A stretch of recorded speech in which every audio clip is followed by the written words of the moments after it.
Today we have the 2018 Porsche Macan. This vehicle has done just under 68,000 miles.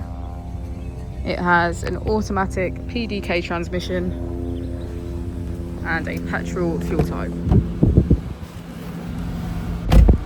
To the left of our steering wheel, we have cruise control as a feature, as well as voice control. On the right, we have hands-free calling and automatic headlights. Moving on to our screen, we can access media, smartphone integration, navigation, our vehicle settings and home. If we put the vehicle into reverse, we can see that it comes with a parking camera with parking sensors. Just below we have our dual zone climate control with heated seats on either side. As we go into the back of the vehicle, we can see that it has a full leather black interior and get a good view of our panoramic roof.